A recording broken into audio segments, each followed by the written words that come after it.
कहानी की शुरुआत होती है भविष्य में, जब सूर्य की सतह पर हुए धमाकेदार विस्फोट की वजह से धरती की ओजोन लेयर पूरी तरह नष्ट हो गई और धरती पर किसी भी जीव का बच पाना लगभग नामुमकिन सा हो गया था। इस विस्फोट को सोलर फ्लेयर कहा जाता है। अब हालात इतने बुरे थे कि अगर कोई भी सीधी धूप में चला जाता तो वो जलने लगता। इस घटना के 15 साल बाद हम फिंच नाम के एक इंजीनियर को देखते हैं जो अपने रोबोट पार्टनर ड्यूई के साथ बाहर कुछ खाने का ढूंढ रहा था। सूरज की जानलेवा यूवी रेस से बचने के लिए उसने एक खास किस्म का सूट पहना था जो उसके पूरे शरीर को बचाता था रेडिएशन से, और साथ ही अगर रेडिएशन का स्तर और बढ़ने लगता तो उसे पहले ही बता देता कि कहीं छुप जाओ। खैर, फिंच कुछ गुनगुनाते हुए ड्यूई के साथ एक स्टोर में पहुंचा जहां से उन्होंने डॉग फूड के साथ साथ बाकी सामान भी इकट्ठा किया। वहीं जमीन पर बहुत सारी लाशें पड़ी थी पर उन्होंने इन्हें नजरअंदाज कर दिया। काम पूरा होने के बाद फिंच ने इस बिल्डिंग पर एक निशान लगा दिया ताकि अगली बार उसे याद रहे कि उसने इस बिल्डिंग को खाली कर दिया है। इसके बाद वो एक ट्रक में बैठ गया और नक्शे की मदद से एक सुनसान शहर में पहुंच गया जो चारों ओर से रेत से दबा हुआ था। वहां किसी इंसान का नामो निशान नहीं था, इसीलिए फिंच गाड़ी को टक्कर मारकर रास्ता साफ करते हुए आगे बढ़ रहा था। तभी अचानक फिंच के सूट ने उसे सावधान किया कि आगे बहुत बड़ा तूफान आ रहा है, तो फिंच ने तेजी से वहां से भागने की कोशिश की। इसी हड़बड़ी में वो कुछ गाड़ियों से टकराता हुआ ऐन वक्त पर इस शहर से भाग निकला। कुछ ही देर में वो अपनी अंडरग्राउंड लैब में पहुंच गया। असल में ये जगह पहले उसी स्पेस एनर्जी कंपनी की थी जिसमें वो काम करता था। खैर, तूफान अब भी बहुत तेजी से उसकी ओर बढ़ रहा था पर फिंच ड्यूई को खींचकर बिल्डिंग में पहुंच गया और इस तरह उसकी जान बाल बाल बची। आखिरकार सुरक्षित होने के बाद फिंच ने अपना सूट और ड्यूई को अच्छे से साफ किया। फिर जब वो खुद नहा रहा था तो जोर जोर से खांसने लगा। तब ये खुलासा होता है कि खतरनाक रेडिएशन की वजह से वो कुछ ही समय में मरने वाला है। खैर, सब कुछ अच्छे से साफ करने के बाद फिंच अपने छोटे से कमरे में पहुंचा। उसे देखते ही उसका कुत्ता गुडियर कूदता हुआ उसके पास आया और फिंच ने उसे खूब प्यार किया। फिर उसने अपने कुत्ते को खाना दिया जो वो लेकर आया था, पर फिंच ने खुद सिर्फ एक ड्रिंक पी क्योंकि उसके पास खाने को बहुत कम चीजें बची थी। बाद में वो फ्रिज में रखे पीच कैन की ओर तरसती हुई निगाहों से देखता रहा, लेकिन उसने जैसे तैसे खुद को रोका और इस कैन को एक खास मौके के लिए बचा लिया। इसके बाद फिंच अपने मेन प्रोजेक्ट के काम में जुट गया। असल में वो एक ह्यूमनॉइड रोबोट बना रहा था जो उसके मरने के बाद भी गुडियर का ख्याल रखे। फिंच के एक रोबोट ने लाइब्रेरी की सारी किताबें स्कैन कर दी जिससे उनकी सारी जानकारी एक डेटाबेस में सेव हो गई और अब फिंच इसी डेटाबेस को ह्यूमनॉइड रोबोट के दिमाग में डालने वाला था। खैर, बीच बीच में वो थोड़ा ब्रेक लेकर अपने कुत्ते के साथ बॉल कैचिंग खेलता। फिर शाम को फिंच रेडिएशन पर एक किताब पढ़ रहा था तो वो काफी मायूस हो गया क्योंकि उसे एहसास हुआ कि अब उसके पास ज्यादा समय नहीं बचा।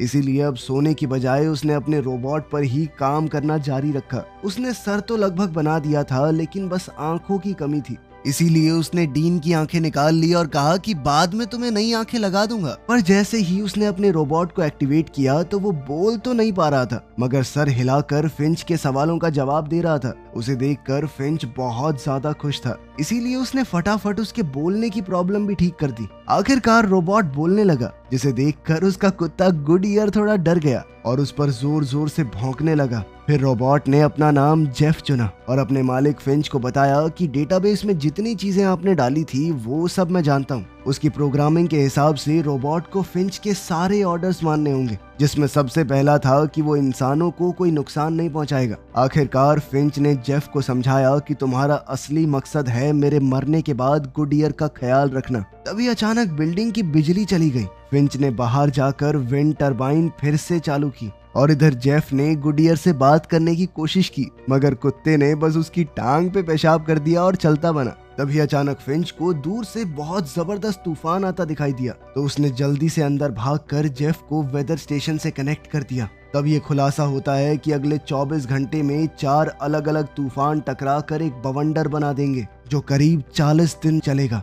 इतने भयंकर बवंडर से बच निकलना बिल्कुल भी मुमकिन नहीं था, इसलिए फिंच ने जल्द से जल्द यहाँ से निकलने का फैसला किया। अंत में उसने अपना पीचिस का कैन खाया और अपनी नाक से बहते खून को नजरअंदाज करके उसने नक्शे में देखा कि बचने का आखिरी रास्ता यही हो सकता है। अब उन्हें पश्चिम दिशा में सैन फ्रांसिस्को शहर की ओर जाना होगा। इसके बाद फिंच ने जेफ की बॉडी को बनाने का काम पूरा किया और डेटा ट्रांसफर की स्पीड बढ़ा दी, लेकिन इसके बाद भी उसने हिसाब लगाया कि काम सिर्फ 72% ही हो पाएगा, मगर उसके पास ज्यादा समय नहीं था। आखिरकार उसने रोबोट का शरीर उसके सर से कनेक्ट कर दिया और जेफ खड़ा हो गया। फिर फिंच ने उसे चलना सिखाया, जिसे देखकर गुडियर और भौंकने लगा। जेफ 2-4 बार तो लड़खड़ा कर गिर गया। इसके बाद फिंच ने अपना सारा जरूरत का सामान बांध लिया। इधर आंखें ना होने की वजह से ड्यूई बार बार चीजों से टकरा रहा था, इसलिए फिंच ने अपने सिक्योरिटी कैमरास का इस्तेमाल करके उसे नई आंखें दे दी। इसके बाद पूरी टीम आरवी में बैठकर निकल गई। रास्ते में उन्होंने देखा कि उनके आसपास के सारे इलाके रेगिस्तान में बदल चुके हैं। तब फिंच ने उन्हें धरती के सुनहरे दिनों के बारे में बताया, जब यहाँ सुंदर फूल और जानवर हुआ करते थे। तभी उसने देखा कि जेफ के सर में एक स्क्रू ढीला था, इसीलिए जब वो सब एक नए शहर में पहुंचे तो फिंच ने एक जगह रुककर उसकी मरम्मत कर दी। जब फिंच काम कर रहा था तो जेफ ने उसकी पोस्ट कार्ड कलेक्शन देखी। फिंच सैन फ्रांसिस्को के पोस्ट कार्ड को खास संभाल कर रखता था, क्योंकि ये उसे उसके किसी करीबी ने भेजा था। फिर जेफ ने कहा कि मुझे तो सिडनी का पोस्ट कार्ड बेहद पसंद आया और वो वहाँ पर जाना चाहता है, लेकिन बिना हवाई जहाज के वहाँ जाना मुमकिन ही नहीं है। तो आखिर में उसने कहा कि कोई नहीं, सैन फ्रांसिस्को भी बढ़िया ही है, वहीं पे घूम लेंगे। आखिरकार मरम्मत पूरी होने के बाद फिंच ने कहा कि अब वो खाने के लिए कुछ ढूंढने बाहर जाएगा, लेकिन जब ड्यूई को पता चला कि इस बार फिंच उसकी जगह जेफ को अपने साथ ले जा रहा है, तो ये सुनकर वो बहुत मायूस हो गया। खैर, जब वो सड़क पर निकले तो फिंच ने जेफ को सामान इकट्ठा करने के बारे में बताया और आखिरकार घूमते घुमाते वो एक मूवी थिएटर में पहुंचे।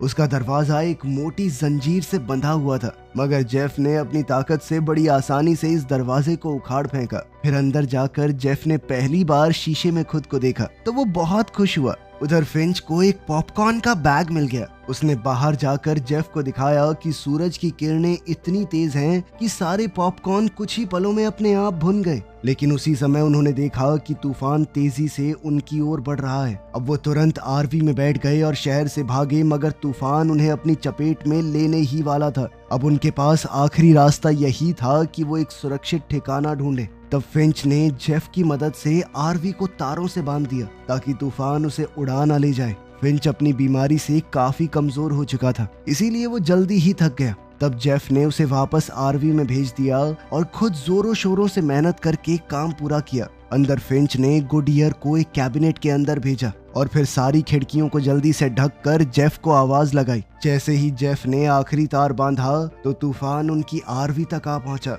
लेकिन जेफ भी ऐन मौके पर अंदर घुस गया। तूफान के टकराते ही आरवी जोरों से हिलने लगी। फिंच और जेफ थोड़े घबराए हुए अंदर रुके हुए थे। बाहर सभी तारें एक एक करके टूटने लगी और आखिरकार सिर्फ एक तार बची थी। काफी देर तक आरवी हिलती रही और आखिर में तूफान चला गया, जिसके बाद वो सभी आरवी से बाहर आ गए। फिंच ने देखा कि आखिर में वही तार बचा था जिसे जेफ ने पूरी जी जान से लगाया था। खैर, इस तूफान ने उनके एक टायर को भी खराब कर दिया था, तो जेफ ने अपने हाथों से आरवी को उठा लिया ताकि फिंच आराम से टायर बदल सके। फिर पूरी टीम ने रात वहीं गुजार कर आराम किया। अगली सुबह उन्होंने सोलर पैनल्स खोले और फिर से अपने रास्ते पर निकल पड़े। बाद में जेफ भी गुडियर पर भौंकने लगा, क्योंकि उसे लग रहा था कि हो सकता है वो कुत्तों की भाषा सीख जाए। पर फिंच ने उसे समझाया कि चिंता मत करो, समय के साथ गुडियर तुम्हारे ऊपर भरोसा करना सीख जाएगा। बाद में जब वो रास्ते में थे तो जेफ ने उससे पूछा कि आखिर विश्वास होता क्या है, लेकिन फिंच को समझ नहीं आया कि आखिर वो उसे समझाए कैसे। तब उसने जेफ को एक कहानी सुनाई। जब वो अपनी पहली नौकरी में था तो उसके प्रोजेक्ट पर कोई भी ढंग से काम नहीं कर रहा था। तब फिंच ने अकेले ही सारी सॉफ्टवेयर प्रॉब्लम सॉल्व की थी, मगर जब नाम देने की बारी आई तो उसने पूरी टीम का नाम दे दिया कि सबने मिलकर ये काम किया है। इस तरह उसने सबका भरोसा जीत लिया। मगर जेफ को ये कहानी कुछ खास समझ नहीं आई, लेकिन उसी समय फिंच को बहुत जोर से खांसी होने लगी। तब वो ब्रेक लेने के लिए एक रेस्टोरेंट में रुक गए। उसने आरवी को एंट्रेंस पर छाया में पार्क कर दिया और बिना सूट पहने ही रेस्टोरेंट में भागा। पर तभी उसने देखा कि मेरी खांसी में तो खून आ रहा है। अचानक उसे गुडियर के भौंकने की आवाजें आई, तो उसने देखा कि गुडियर जेफ के साथ बाहर आने को राजी नहीं था। तब फिंच खुद उसका पट्टा पकड़कर उसे रेस्टोरेंट में लेकर आया और जेफ से कहा कि तुम आरवी की रखवाली करो। इधर फिंच गुडियर के साथ खेल रहा था और वहीं जेफ ने ड्राइविंग सीट पे बैठ के गाने ऑन कर दिए और फिर आरवी को चलाने की कोशिश की, मगर तभी उसकी टक्कर एक गाड़ी से हो गई। उसका शोर सुनते ही फिंच तुरंत दौड़कर बाहर आया। उसे देखते ही गुडईयर भी उसके पीछे आ गया। वो सूरज की किरणों में पैर रखने ही वाला था कि ऐन वक्त पर फिंच ने उसे रोक दिया। अब फिंच ने जेफ को डांटा और आरवी को बड़े ध्यान से वापस पार्क करने को कहा, लेकिन इस बार गाड़ी की टक्कर रेस्टोरेंट से हो गई। तब फिंच ने गुस्से से भरकर धूप में अपना हाथ आगे किया और जेफ को दिखाया कि ध्यान से देखो कितनी बुरी तरह से जलता है ये। वो गुस्से में जेफ पर चिल्लाने लगा कि तुम्हारी एक गड़बड़ की वजह से गुडईयर मर सकता था। बहुत सोच समझ कर हरकतें किया करो, तुम्हारा असली ध्यान सिर्फ गुडईयर के ऊपर होना चाहिए। खैर बाद में जब वो अपनी मंजिल की ओर निकले तो फिंच ने देखा कि जेफ काफी उदास था। तो उसने सोचा कि मैं खुद जेफ को गाड़ी चलाना सिखाता हूँ। पहले तो जेफ को थोड़ी दिक्कत हुई और वो इधर उधर टकराता रहा, मगर जल्द ही उसे टेक्निक समझ आ गई और वो आराम से ड्राइव करने लगा। आखिरकार रात होने पर वो एक जगह रुक गए और मिलकर खूबसूरत नॉर्दर्न लाइट्स देखी। अब पृथ्वी की ओजोन लेयर खत्म हो चुकी थी तो बड़ी आसानी से साफ साफ दिख रही थी। जेफ ने पूछा कि अगर सूरज की इतनी दिक्कत है तो वो रात में सफर क्यों नहीं करते। तो फिंच ने बताया कि लोग दर दर भटक रहे हैं, बहुत सारे भूखे लोग हैं, परछाइयों में छुपकर ही हमला करते हैं। फिर अगली सुबह जेफ ने गुडईयर को भौंकते सुना तो वो दौड़कर फिंच के पास गया। फिंच को उल्टियां हो रही थी और वो बुरी तरह कांप रहा था। जेफ ने उसका काफी ध्यान रखा और फिर उसे आराम करने को कहा। अब वो खुद ड्राइव करने लगा और जल्दी ही नए शहर में जा पहुंचा। तब जेफ ने गुडईयर को फिंच के साथ रुकने को कहा और खुद ड्यूई को साथ लेकर कुछ खाने का ढूंढने निकल पड़ा। पहले वो एक हॉस्पिटल में घुसे लेकिन वहां पर ज्यादा कुछ नहीं मिला। जेफ ने ड्यूई को दरवाजे पर रुकने को कहा और खुद सीढ़ियों से ऊपर चला गया, लेकिन उन दोनों ने ही ये नहीं देखा कि कोई अंधेरे से उन्हें देख रहा है। इधर जेफ को कुछ दवाइयां और एक जैकेट मिली जो उसने पहन ली। फिर उसे एक कैबिनेट मिला जिसमें जरूरत का काफी सामान था। वहीं नीचे ड्यूई को भी कुछ खाने को मिला, लेकिन जैसे ही वो उसकी तरफ बढ़ा तो एक जाल में फंसकर खत्म हो गया। उधर फिंच की आंख खुली तो उसने देखा कि उसके रोबोट वहां मौजूद नहीं थे। उसे एहसास हुआ कि वो मुसीबत में है, इसीलिए उसने कमजोरी की हालत में भी अपना सूट पहना और बाहर निकल पड़ा। कुछ ही पलों में वो ड्यूई तक पहुंच गया। उसकी ऐसी बुरी हालत फिंच से देखी नहीं गई, इसीलिए उसने ड्यूई का पावर बटन ऑफ कर दिया। उसी पल उसे किसी के आने की आवाज आई तो वो हमला करने के लिए तैयार हो गया, लेकिन वो कोई और नहीं बल्कि जेफ था। फिंच ने उसे खूब डांटा क्योंकि जेफ ने ध्यान नहीं दिया कि यहाँ पर जाल बिछाया गया है। अचानक उन्हें पास से शोर सुनाई दिया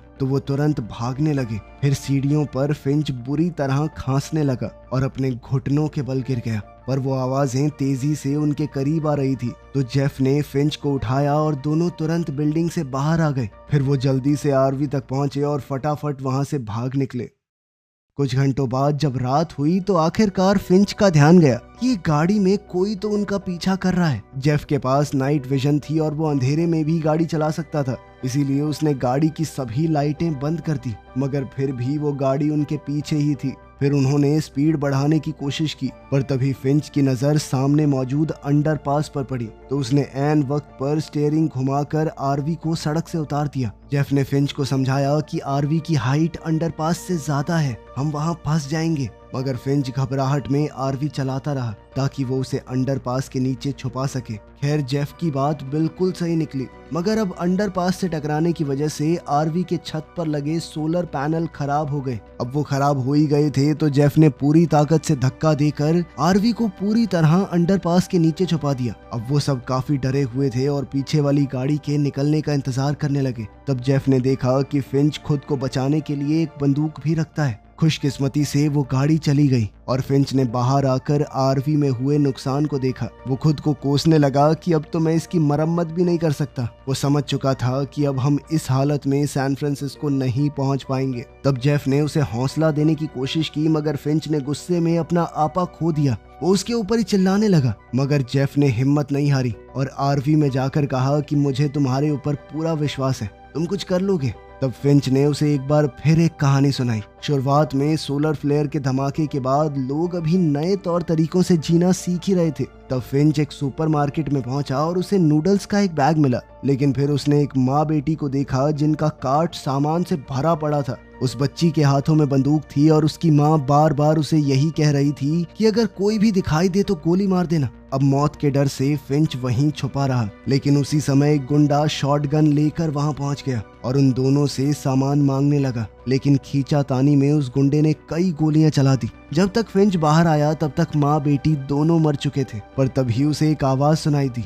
उसने बच्ची का बैग देखा तो उसमें से एक सहमा हुआ पिल्ला निकला। उस दिन फिंच ने इस पिल्ले को अपनाकर उसका नाम गुड ईयर रखा और हमेशा उसकी हिफाजत करने का फैसला किया। उसी दिन से उसने फैसला किया कि वो किसी पर विश्वास नहीं करेगा। खैर फिर अगली सुबह फिंच आराम कर रहा था और जेफ आरवी चला रहा था। तब जेफ ने पोस्ट कार्ड चेक किए तो पता चला कि सैन फ्रांसिस्को वाला कार्ड फिंच के पिता ने साइन किया था और साथ ही बाकी पोस्ट कार्ड तो एकदम खाली थे। उसी पल अचानक कंप्यूटर ने सूचना दी कि यहाँ की यूवी रेज उतनी खतरनाक नहीं है और तभी अचानक एक तितली आरवी से टकरा गई। जेफ को कुछ भी समझ नहीं आया, इसीलिए उसने आरवी रोककर फिंच को उठाया। फिंच ने हैरान होकर अपना हाथ बाहर निकाला तो वो जला नहीं। ये देखते ही वो खुशी से झूम उठा और सूरज की धूप का मजा लेने बाहर आ गया। जब उसने आसपास तितलियां और एक फूल देखा तो उसकी खुशी का ठिकाना ही नहीं रहा।